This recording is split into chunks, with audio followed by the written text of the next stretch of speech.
Welcome to Environmental Fridays. It is Personal Season 4.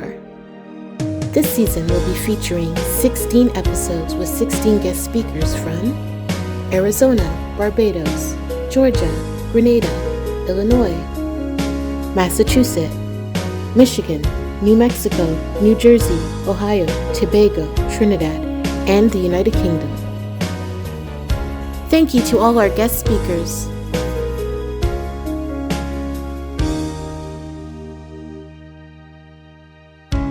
Now here's our host, Dr. Desmond Hartwell Murray. And this week's guest co-host, Padmini Ramatar. And this week's guest speaker, Trevor Thompson. So we want to thank everyone again for coming to our Environmental Fridays Season 4. Today we have episode 3, which will be introduced here pretty shortly. For more information about Environmental Fridays, you can go to our website, www.theenvironmentalfridays.com, and find out a lot more information about Environmental Fridays. Coming up next week, we have a different type of lecture here. It will be on poetry about the environment and nature. And our featured speaker then would be Professor Evie Shockley. She is a poet and writer and professor. Zora Neale Hurston, Distinguished Professor of English at Rutgers University. So you could Google her to find out some more. I find the title of her book from 2017 fascinating. Semi-Automatic is the title of her poetry book. We look forward to her lecture and her talk next week. And today, my friend, and she has co-hosted several now, with me is Padmini. And I try to put a little bit extra and show you, is that really the front side of your school? Yes, that is the middle building, and then the 2 schools are on the both sides, and the one I teach is at the back. So in the back, you could probably on the left-hand side see the northern range of Trinidad, just a little piece of it. And so yes, you can. Your school is situated sort of like in the plains at the foothills of the northern range, correct? Yes, you could say that. Okay, okay. All right, so Padmini, Ms. Ramata is a biology and environmental science teacher at Bishop Anstey and Trinity College East, the 6th form grade. And so she is going to introduce our speaker for today. Hi, good morning, everyone. So please join me in welcoming our guest speaker for today, Mr. Trevor E. Thompson. So Mr. Thompson is currently serving as a land use officer in the Ministry of Agriculture in the government of Grenada. He is completing an MSc degree in leadership and management and has a BS in theological studies along with multiple certifications in agriculture, environment, climate change, water resource management, and irrigation system. Thank you for joining us, Mr. Thompson. The floor is yours. Thank you very much, Ms. Ramuta, and thank you very much, Desmond, and the esteemed colleagues that's on this panel. This, I should say, a presentation, this virtual, that we could share together.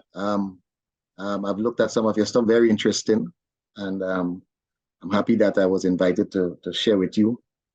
A little bit about myself. Born on the island of Grenada. I've lived there all my life. The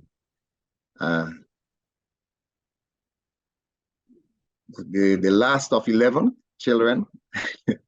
I've worked all of my life. Started as a teenager in the Ministry of Agriculture in the Land and Water Resources Management Unit, and worked my way up from there to become the Chief Agricultural Officer, and I've served on a number of boards and etc. Both locally and regionally. I've been the chair of Global Water Partnership Caribbean. I've on 2 terms. I've served on as the chair of the Jeff Small Grants Program for 6 years. Been member of Grenada Sustainable Development Trust Fund. Served as a negotiator for Grenada for the last on climate change for the last 6 years. But I've also been at the UNCCD focal point. I think the highlight of my career was in 2008 I was able to lead be the coordinator for the Grenada first national water policy and draft legislation, and then building on that, we were able to get the G-Cruise project for Grenada that's looking at climate resilience for Grenada. That's $143 million. And then as part of that, review the national water policy and have draft legislation, which will go to cabinet and to the parliament very soon. But added to that, I was also able to work with Grenada getting its first national land policy and draft and legislation have been recently drafted on that to go to cabinet also in parliament to have Grenada's land policy. So those are 2 very I would say significant parts of my career that I feel a sense of accomplishment. So I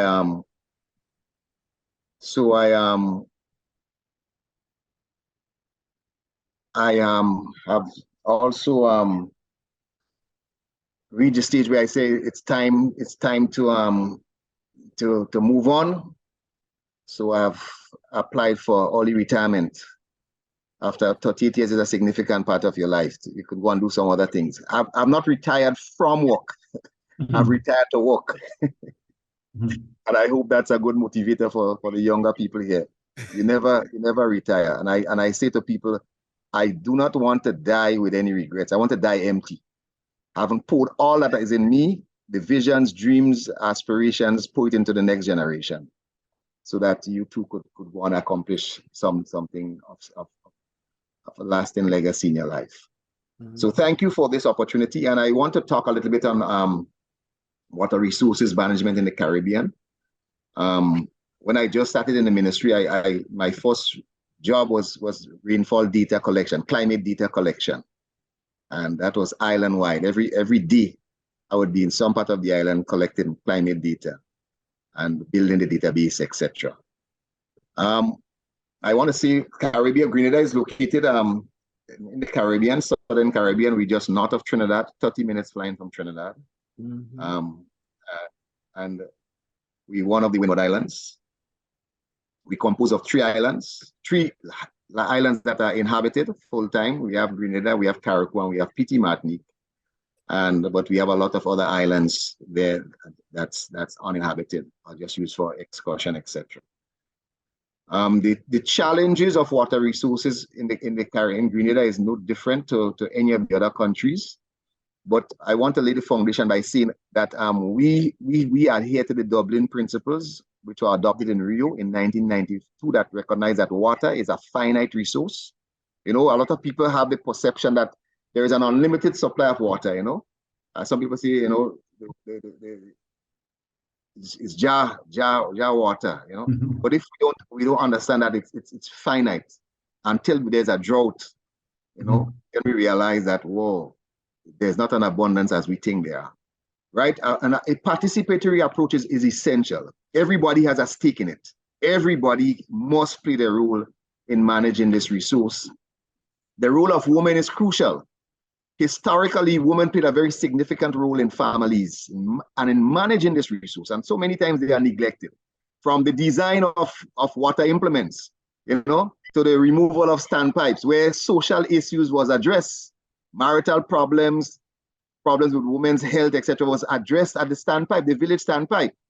And we see with the removal of those, we've seen that there's been an increase in a lot of problems in marriages and social problems. Children, parents manage their children, etc., because that social part of it where women and their role and the role water played, where they went by the pipe to wash or they went to the river to wash, and they were talking and discussing and solving problems. That is eliminated now. So we see that we have to find a way to ensure that women play a role in water. And then the final one on the Dublin principle is that water has not only a social, but also an environmental value. A lot of people think that water should be free. But the cost to bring water to your homes is substantial. One length of 4-inch pipe, galvanized pipe, runs you almost $1,000. And imagine how much miles of that has to be done to bring that water to your home. So it has an economic value. And as well, it has a social good. So for example, when I was on the board of NAWASA, the water authority in Grenada, we insisted before they remove any standpipe, every home in the vicinity of that standpipe must be connected to a domestic water supply. And if the people are not able to pay for it, the government should pay for it. So for the indigent, the disabled, etc., the physically challenged, the single mother who's struggling to, she must have a supply of water for health and sanitation and all of those things. And she should also, government should play a role if she cannot, because otherwise that standpipe cannot be removed. The global water budget is very limited. 97% of it is seawater. So it's not a challenge just for Grenada, but for globally, there's just 3% fresh water. And out of that, only 13% is accessible. So 0.4% of global water is accessible for use. The world's population is growing. We just crossed, what, 7 million, 8 million now? And over 2 billion people are affected by water shortages in over 40 countries. Added to that, over 2 million tons per day of human waste is deposited in water courses. Half the population of the developing world are exposed to polluted water. And 90% of the disasters in the 1990s were water related. So we see water plays a significant role in so many areas of life. One of the things I want us to pay attention to is that water utility companies, WASA in Trinidad, NAWASA in Grenada, Dawasco in Dominica, etc., they are not the only users of water. We pay a lot of attention to the utilities because we don't have the domestic supply. But water is important for the economy to function. Construction will shut down if there is no water. The health sector will collapse. The schools has to be closed when there is no water, as Padmani would understand. If there's no water in the school, you have to send the kids home because sanitation is at risk, right? Health. Water plays a social, it plays a cultural and even a spiritual role in a lot of people's lives. So to prevent land and environmental and water degradation, we have to strengthen our resilience to, one, climate change. We have to be able to recover from natural disasters. So therefore, for urgent action for the protection and conservation of water. I remember after Hurricane Ivan struck Grenada, people were not running around looking to recover the roof. Everybody was running with a bucket in their hands looking for water, which strike me as the role water play in the home, in the family. People were running up and down looking for water to drink. You know, everybody, instead of looking to recover their home. The morning after, everybody, I walked the street, had a bucket in their hand looking for water. So it tells you the role water plays in the recovery from natural disasters. There's so many competing uses for water. One small quantity, but look at how many people and agencies and organizations are competing for that water, right? I remember when we were looking at the cost of the utility was having to produce water, we found out that there was so much wastage of water in schools. So what we did, and in government facilities, we said, no, give every institution their own meter, and every ministry must pay their own water bill. Take that burden off now, the central government, the Ministry of Finance. And that way we saw significant savings. We saw significant reduction in unaccounted for water, because that is so important. so many people have a role to play. And the utility, we have to understand that it's a finite supply. The bottled water companies, the Ministry of Agriculture, the National Disaster Management Agency, the tourism sector, where there's so much wastage, you know.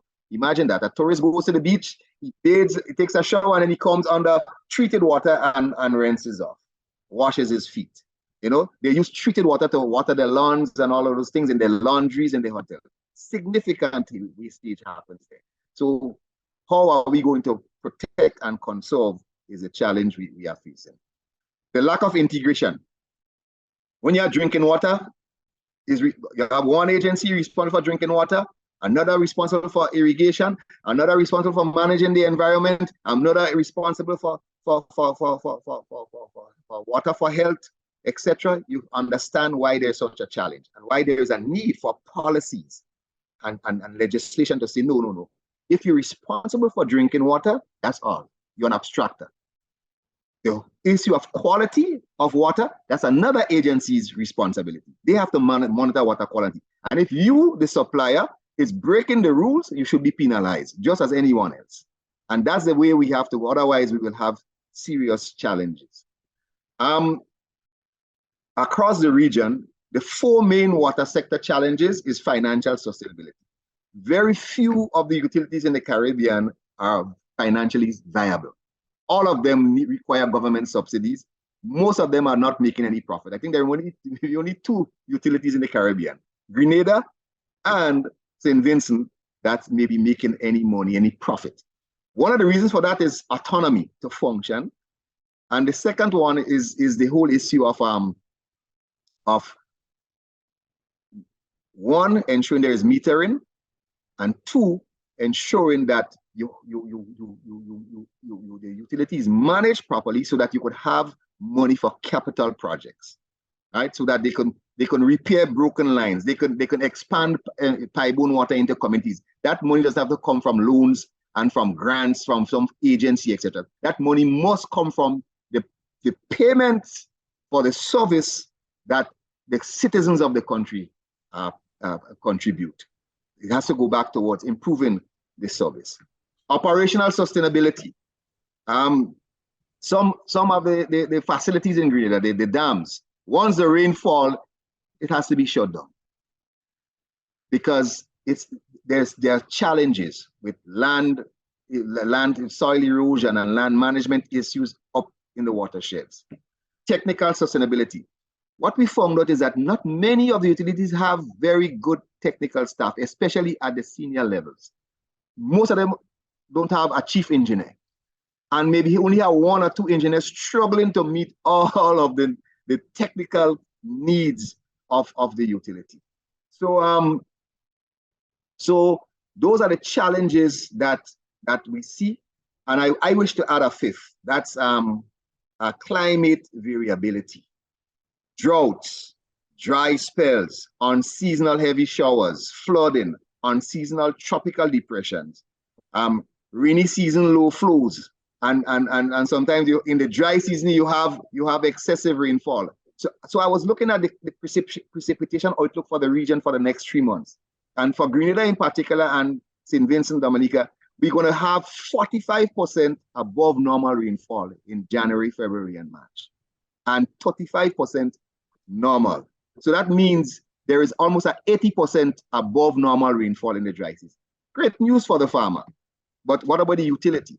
It's great news for the utility also, because now there can be storage if they have it for the optimum time of the year, March, April, May, and June, when there is a need for water. But also, what I found out was that the outlook is saying the whole thing is going to be turned upside down from April, May, and June. It's going to be 45% below normal rainfall, 35% normal rainfall, and then 20% below normal.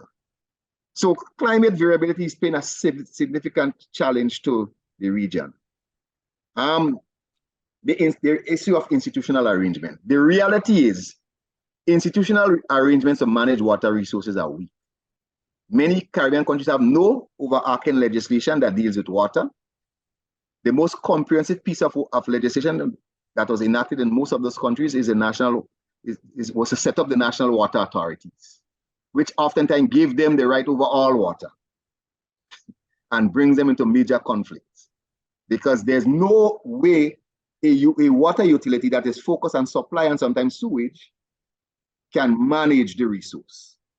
They put no money into upland watershed, into working with farmers who are the guardians, who ensure they're not cutting down the forest, etc. No money they put into that.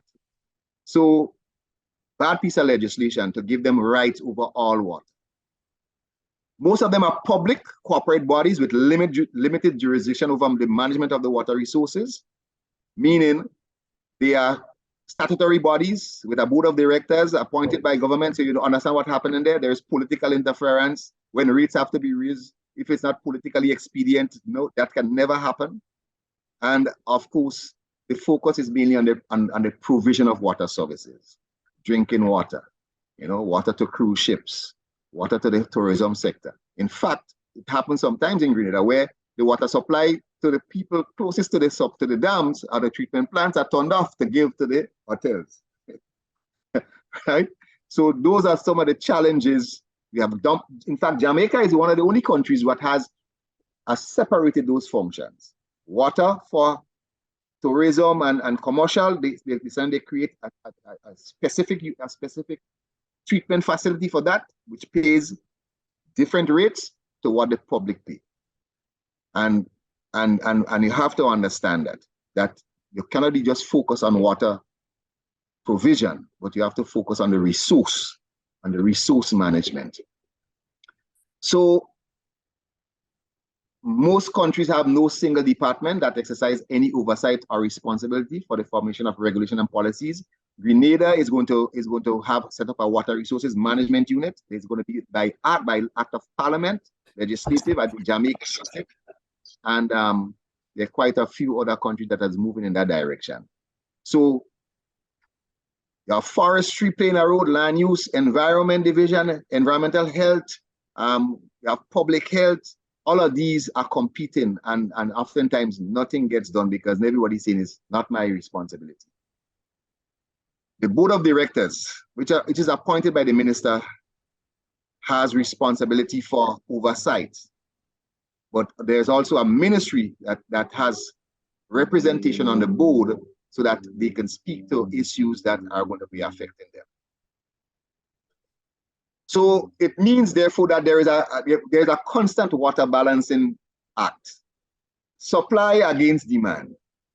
Quantity, quality, the cost of options to produce that water is often in competition with the demand in all sectors, which oftentimes results in inefficient use. There is so much inefficient use. In fact, a lot of the Caribbean countries unaccounted for water, meaning the water that, when you check the meter reading of the water that leaves the dam and what actually consumers use, there's between us, it's sometimes at 20 to 35% non-revenue water, or water that cannot be accounted for, meaning it's through broken pipes, etc. in the grounds. So inefficient use is the biggest problem taking the issue. We know that sometimes a pipe breaks in your community and it runs for a week before it's repaired, right? That's very inefficient use. And that's treated water. That is water that has a cost attached to it because you have applied chemical, you have staff working. I mean, you name it. Electricity is running to pump it in some countries. And it's just going to waste. So the issue of who manages what has to be looked at. Agriculture has a role, the Ministry of Finance has a role, where you have physical development, you have big hotel projects coming on stream. Who is planning for that? Where is the water going to come from to supply these utilities? The Port Authority has a role, the Water Authority has a role, the Ministry of Health, you have women, you have disaster management, you have education, you have capacity building. Who is driving new professionals to get into the sector to ensure that we have continuous management? All of these needs to be looked at. And of course, the challenges and problems is that there are frequent water shortages and intermittent supply in the dry season or after heavy rainfall. There's high non-revenue water, which I've addressed already. There's poor hydrological and hydrogeological data, meaning not all countries collect climate-related data, rainfall, temperature, humidity, evapotranspiration, etc. So you could analyze. It's very poorly organized and managed. And then there's a fragmented approach to water resources management. Water rights. There's limited access to the resource, and there's a lot of potential conflict among users. We've had instances in Green where one farmer chop off another farmer's hand over water pumping in the dry season, right? So it's serious, and it has to be looked at. Regulation, there's limited enforcement of regulations. Governance, poor stakeholder involvement. And financial, there's poor cost recovery. The amount of outstanding creditors that the utility has, it runs into millions. In fact, we had to shut off some of the big hotels so that they could pay their bills. You understand what I'm talking about? Mm-hmm. Cost recovery. You know, we've had instances where you go and disconnect a minister and there's a political fallout. You could lose your job as manager of the utility. How could you disconnect the minister? But he had to pay his bill. Why your bill must be, as a minister, must be $3,000-4,000. You understand what I'm talking about? These are the realities. If you're going to talk about managing the resource, you have to understand, all of us, you want to use water in your home, but you have a responsibility, right? And then there's limited corporate planning in the utilities. They don't operate like business. They still want to operate like a government ministry, which you know sometimes is so very inefficient. You know, most statutory bodies are so inefficient. They're like a cash cow. They're like a place where the minister could just send anybody to work. You know, somebody come find my job, go in the utility manager. I have 2 persons here today. But that is not sustainable. The utility functions on a budget that is paid by the consumer. And you have to ensure that you produce and provide a quality service to the rates that you're charging. Then there's the environmental challenges, nutrient overload in watersheds, you know, farmers depositing chemicals and all of those things, deforestation, soil erosion, sorry for that typo there, solid and liquid waste being deposited into the system, climate variability and climate change, unplanned for weather events, forest and bushfires, development within the catchments. Some people think they could just go in and cut down the trees and do what they want. That's my land, that's my private property. No management plan for the resource. Land degradation and biodiversity loss. Everything in the watershed has a role. Every plant, every animal has a role, right? Exclusively engineering mindset. So for example, anything that's going to be done by the utility, they only seek to apply an engineering a solution to it. Big walls, understand? Big structures. Sometimes all you need to do is maybe do some grass barriers to reduce the erosion. Plant some vetiver grass. You understand? Do some limited terracing. Use some gabion baskets instead of concrete. But they apply so much an engineering mindset. And then there's a competition for use of lands designated for watershed protection.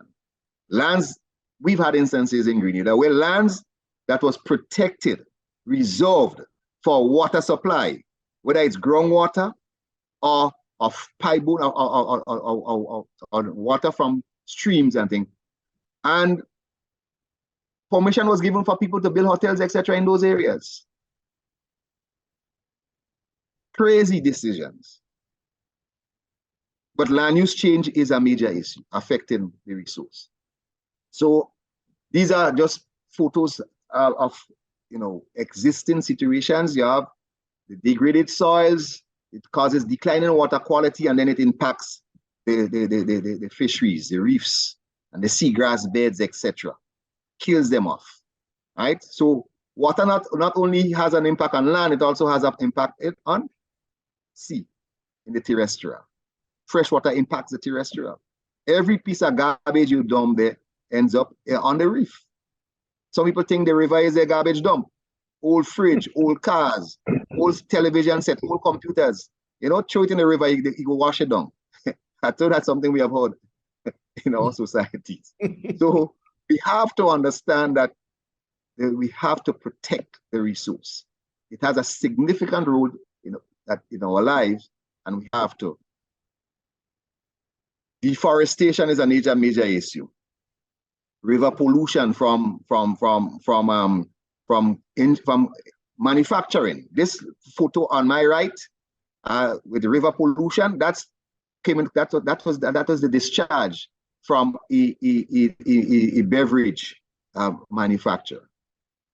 And look at the farmers downstream couldn't irrigate their crops, suffering significant losses because there was no coordination between when they discharge that into the river and having a conversation with the farmers, so that they know farmers are normally on their farm between 7, 8, 9, 10, irrigating, etc. You can't be polluting the river at those times. You can't be discharging. But added to that, there is no enforcement of the legislation to say you are a polluter, you have to pay.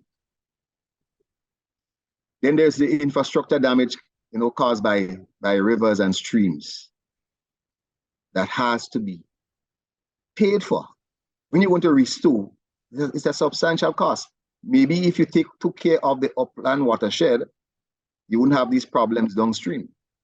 Flooding, stream bank erosion, people losing their homes is because there is not enough control. Because remember, these things maybe 20 or 30 years ago, that never used to happen. So why is it happening now? So for example, look at Grenada. Grenada has 71 watersheds. Less than 20% of them go dry in the dry season, but water is extracted from many of them for domestic water supply. And then there are the use by farmers. So as a small island, 120 square miles, you don't have a huge storage for water in Grenada. When the rain falls in an hour or less than an hour, it goes into the stream, into the river, and it's in the sea. So you have to look at ways to build resilience and have to address it. Our rainfall goes from 1,500 millimeters on the coast to over 4,000 millimeters in the interior. They used to have 0 dry months. Now, because of climate change, and we are monitoring it, we've seen that there are dry periods up in the mountain ranges in Grenada. The highest mountain is 2,780 feet above sea level. There is now dry periods of it. There used to be no dry periods. Those are areas, when I looked at the historical rainfall data, I used to be getting 40 and 50 inches of rain per month, a monthly total. Now it's down to 15 inches, 12 inches sometimes. So there is a point of contention between the people who manage and those who use, because there is no co-investing in upstream watershed reforestation project. There is little or no support for upland watershed management. There is no co-investment in upstream or downstream water forest management, and very little support for activities that can assist in improving water quality. So the water authorities must see the environment as supporting their investments and must provide some financial and technical support to protect their investment. They must see the environment. They must see the forests as a protector of their investments. The multi-million-dollar dams, if the upland watershed is not protected, silt and debris fills them up very quickly, and they have to spend hundreds of thousands of dollars now to go and desilt and clean and turn off the supply for maybe 2-3 days. People cannot get, because they have to send in heavy machinery to clean those dams. And so you understand the why we need to ensure that there is cooperation and collaboration in investing in upland watershed protection. So water for livelihood and water as a resource, we have to balance it. And that's why I like the concept of IWRM, which is a concept and a practice. It is not a one-size-fits-all methodology. You can apply so many different ways to manage the resource, and it has to be done at the community level. So the basis of integrated water resources management is that different uses of water are interdependent. And the integrated management means that all the different uses of water resources are considered together. From the factory to the water treatment plant, to the homeowner, to the farmer, everybody has a role to play. The bus driver, we found out the bus drivers were some of the biggest wasters of water on a Sunday. They would go to the schools and line up their buses and be washing down the buses, running water whole day. Wow. Understand? The guys who truck water during the dry season, they have a role to play. The water bottling companies, they have a role to play. They must understand that you have to conserve and you have to play a role in protection. So what IWRM seeks to do is provide the enabling environment, the institutions, the management instrument, the political economy, so that we could have water for people, water for food, water for nature, water for other uses. And implementing integrated water resources management will involve changing the way water resources are managed, establishing a central coordinating agency for the management in a holistic manner. So a national water and water resources management agency is needed, and the use of technology for the management of the water at the watershed basin. What we don't even have an idea as to the water budget. How much water is really available? Totally. So that we could plan now how we could distribute it. That needs to be done. That's why I need an agency, somebody responsible who's going to collect the data over 3-4 years, and then you start doing your analysis of how to manage this resource, how to distribute it. And there are 4 implements that is needed: national water policies and plans, legal and regulatory framework, and that's for both land and water. You can't separate the two. They are cross-cutting. Improving and, where necessary, developing the institutional and administrative framework for land and water resources management. You must develop the institutional arrangements and administrative. You must give it the support. So many times when you want to establish this unit, the first response is, no, where the money coming from? You know, another new unit again. You understand? But what about, how can you say that to something as water, which plays such a significant role in the lives of every citizen? From the baby that is born to the dead who's getting ready to be buried, they have to wash and clean them. And you must understand that water plays a significant role. And that means we have to enhance the capacity and the capability for the management of land and water resources. You must, and I want to encourage people. These are areas we have such few professionals studying that we need those in the Caribbean. Water resource managers, land resource managers. These are areas that we need, but they are oftentimes so on the fringes of university curriculums and courses, etc. There's a serious link between land pollution and marine marine pollution, and we have to address that. Health, what we eat from the sea, is becoming a challenge for many Caribbean people because there's too much pollution from the rivers going into it, right? So we have to look at reducing what happens on the land, improving land use practices, development of cost-effective and appropriate reception, storage, and treatment strategies for domestic wastewater, right? Most countries still use septic systems, but where you have treated facilities, oftentimes they pump that into the sea. Development of treatment and discharge requirements and practices for industrial waste, and implementation of conservation measures. These all will help us to achieve SDG Goal 6, which talks about ensuring access to water and sanitation for all. Equitable access to safe and affordable drinking water for all. Adequate and equitable sanitation and hygiene for all. Improving water quality and wastewater reuse. Substantial increase in water use efficiency and reduce water scarcity. Implement integrated water resources management. Protect and restore water-related ecosystem, expanding international cooperation and capacity building. All of these under goal 6 under goal number 6. So 6.5 is talking about IWRM management. 6.1 is talking about equitable access. Everybody has a right to safe and affordable drinking water. Note the word I said, affordable.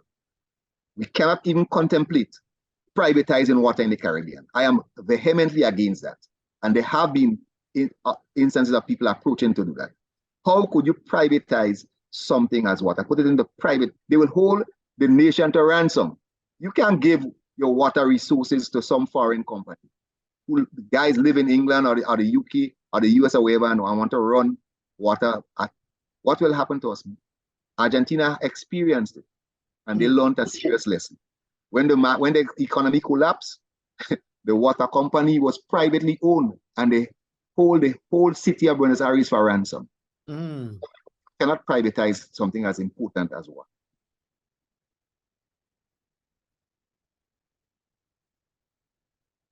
Come on. Seem as though So would you be able to give us about 2 more minutes and then we could open up for questions? Because sure. Yeah. So just finally, I want to say there's somebody waiting to be admitted there. Increasing the understanding of the concept of water security is important, which is defined as availability of and access to water in sufficient quantity and quality to meet livelihood needs of all households throughout the year, without producing the need of other users. Improve watershed and water resource management, adoption of varieties of crops, etc., that could reduce water use in the agricultural sector, and then the use of efficient irrigation systems. So reducing overhead sprinklers, using more drip irrigation, etc., is important. And then water use efficiency technologies to harvest water, to conserve soil water in the homes, using water-saving devices in the homes, in the bathrooms, in the showers, and integration of knowledge and information systems, early warning systems, etc. So I want to say in closing that water has an economic value in all its competing uses and should be recognized as an economic good as well as a social good. It is becoming scarce, and therefore we have to ensure we manage it. Thank you very much. I give you a nutmeg and a cocoa, our two most important exports. Thank you. Thank you very much. Padmani, Ms. Ramata, you want to start off? Yes, thank you so much, Mr. Thompson. This is an excellent presentation. It really brings some knowledge to us and things that we didn't consider before. I was wondering, what agencies in particular for the Caribbean to bring awareness to this would you think we would have to target? Well, one of course is CARICOM. They have some policies, some strategies, etc., but it hasn't been given the awareness. So we have CARICOM, we have the OECS Secretariat. They are two. And of course, we have some regional organizations who are doing some work like Global Water Partnership Caribbean. You have ICA, you have CAPNet, etc. But I think CARICOM needs to pay more attention to it. The whole water agenda needs to be given a higher profile.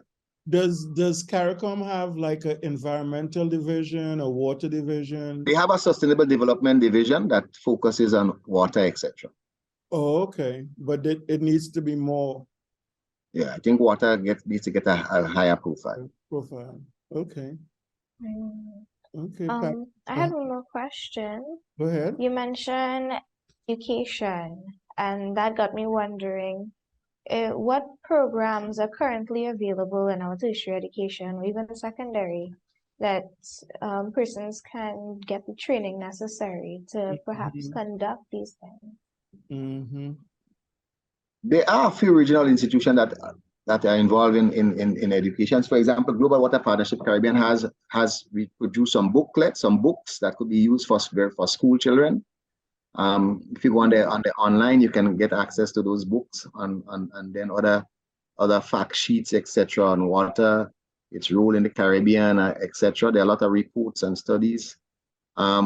SOMIS in Barbados does some courses in that. But at the secondary school level, very limited, except it comes as an SBA or something like that. But I think it should, every year students should do something on water as an SBA product to help lift its profile and the understanding that, in fact, from my observation, people see water as a common thing, having no value, very, very low value. They don't see it as having an economic value. They see it as having, people see water as one of the something of the lowest denominators, almost like trash. That's a reality. You see how people treat water, how they have no recognition that, man, this thing is important to me and my survival and livelihood.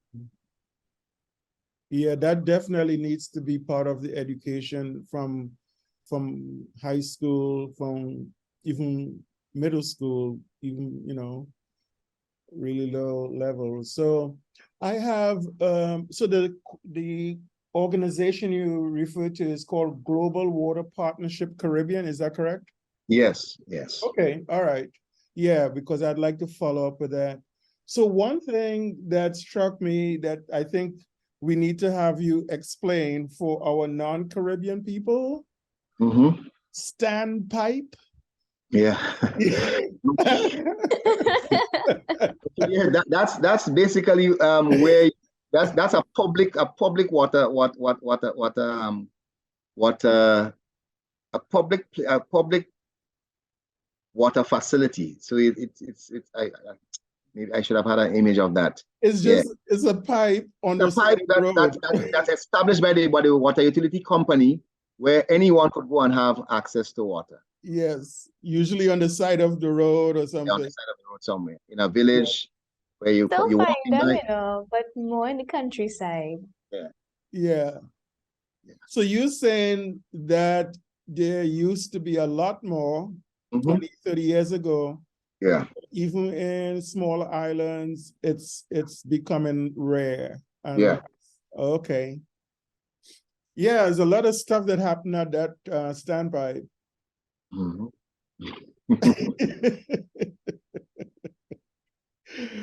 Okay, so the floor, anybody could ask questions. Unmute your mic and. Dr. Murray? Yes, sir. Yes, I have a question here for our guest. Well, given that we have a new government in Grenada, what type of initiatives moving forward can we see taking place? When I say initiative, also in terms of resources, monetary versus fiscal, what type of resources that have been put in place to enable Grenada to have a more efficient water supply and usage? Are there any initiatives from the government or what's happening? Because there are initiatives in the healthcare sector, the education sector, and so on, and we have a transformation unit now. So what type of initiative do you see moving forward in the next 2, 3, 4 years in terms of water? Good question. Well, from where I sit, they have on their desk the draft legislation for establishing the Water Resources Unit. Remember, the Public Utilities Regulatory Commission was established. Yes, and I do. So that draft legislation should go before them very soon. The same with the draft legislation for the national water, such as the national land policy. So those are two very, very significant pieces of legislation that they should approve immediately. Exactly. As quickly as possible. Added to that, we have the implementation of the G-Cruise project, where it is going to be ramping up in terms of the infrastructure works, laying of pipelines, building of new water facilities, etc. So I think I think they have to pay attention to that. Sometimes when government changes, you have people wanting that everything that was being done by the previous government should be put on the shelf or stop. In fact, they should ramp up implementation of that project to see its benefits be accrued within the next 2 years. Correct. No, they have the mandate to do that, and I think they should pay attention to those things. That's $143 million that's coming into the economy also. So they should pay attention to that. As well as I think the initiative to look at agriculture and forestry is significant, and with that, if it is done right, meaning doing it with the right conservation measures, etc., there should be a reduction in soil erosion and the negative impacts on the coastal environment. So there's some very positive things that could happen that could benefit in terms of resource management going forward, that I think they need to pay attention to. Good. Thank you. What about the intersection with the tourism sector? Because you brought that up a couple of times, that there is a lot of waste there. So what are your recommendations in terms of that? Well, there was quite a few initiatives that looked at rainwater harvesting in the tourism sector. You know, we get a lot of rainfall, over 4,000 millimeters in the rainy season in some areas, you know. That's a lot of rain that could be collected and stored and used for watering your gardens, even doing laundry and those kinds of things, to reduce the burden on the utility. There's some school, you know, some school of thought to think that if you encourage rainwater harvesting, you're going to reduce the revenue of the utility. That's nonsense, you know. Also, the whole issue of unaccounted for or non-revenue water, leaks, repairing leaks and things. They should ensure that the utility manage that. Whether it's day or night, you're supposed to have crews operating to plug our leaks. Because you only see that in the dry season when there's a cry and they're getting a lot of abuse on the radio. But that should be an ongoing thing to cut wastage. And then because what you save, you also help to protect the watersheds, the forests, etc. And also, I think there is, under the GCRUISE project, there is a water a challenge fund for tourism, meaning there is money available to help the tourism sector have climate change adaptation measures adopted. So rainwater harvesting, water saving devices in the showers, in the basins, etc. That needs to become mandatory, you know, and so that you could reduce on the wastage that happens in that sector. Okay, very good. Other questions or comments for again, some of my American friends? Have you guys ever traveled to Grenada? If you haven't, if the answer is no, you need to go check out, especially Grand Anne's. Indeed. Oh my goodness. I went there last summer, and I used to spend in the morning at least 2 hours in Grand Anne's Beach in the water. It's beautiful. Anyway, any other comments or questions? Dr. Murray, I don't want to manipulate, but Go ahead. I want to ask our guest. I mean, I listened to his presentation and it's profound. I mean, he has a deep understanding. Has he had the opportunity to meet with the Minister for Economic Development, Mr. Lennox Andrews? Has he met with those men? Because I mean, what he's talking about, I mean, how is the agency that he has? Do they work with the government? I mean, what's his connection?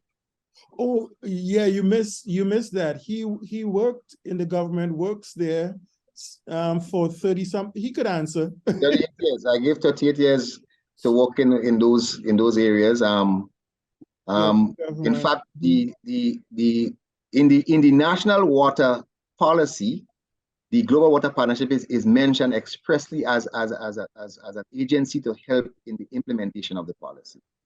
And I know that the regional coordinator is a member of the Water Authority Board of Directors. So she has a very critical position there to influence this whole management of the resource.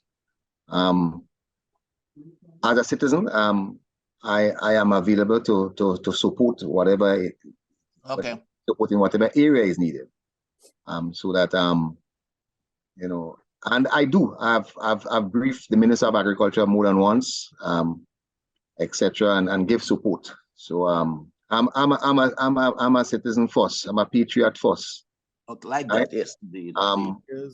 My 38 years of service, no one could ever say I've crossed any political lines, because I saw myself as a public servant, and I had no allegiance to any political party or organization. I serve the people of the country. Good. And I think that is what is required. Indeed, yep, it is. Yep. We'll take one more question. I see Pat's hand up. One more question, because I have a class in 3 minutes. Yeah. Pat, you want to go ahead?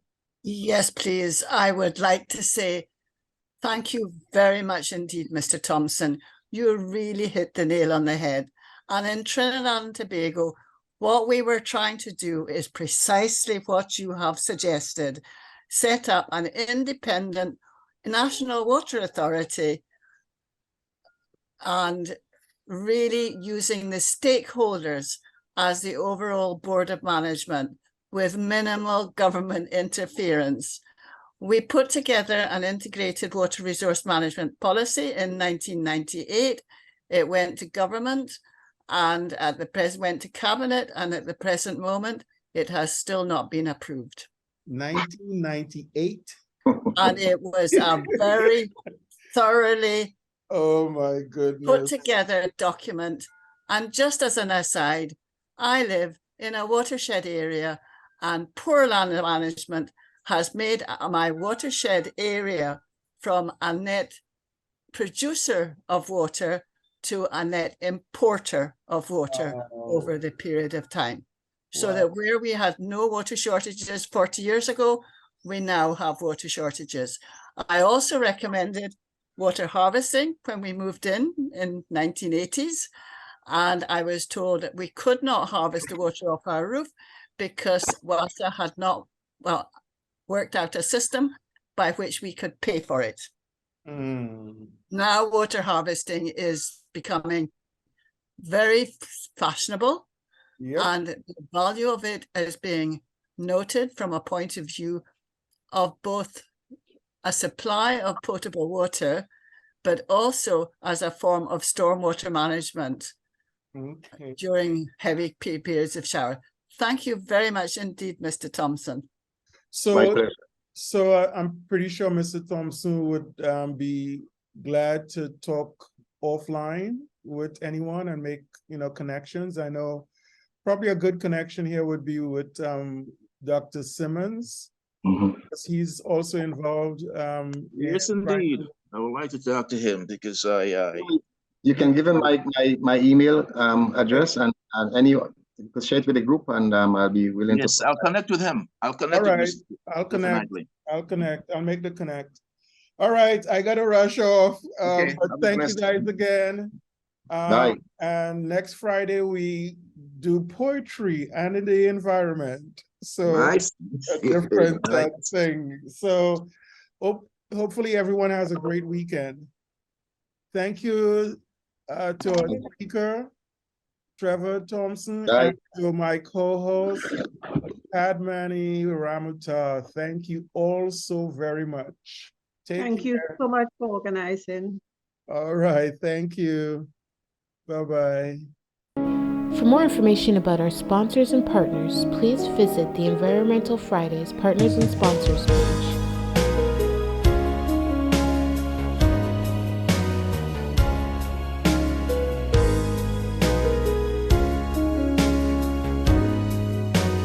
Be sure to visit our website at www.theenvironmentalfridays.com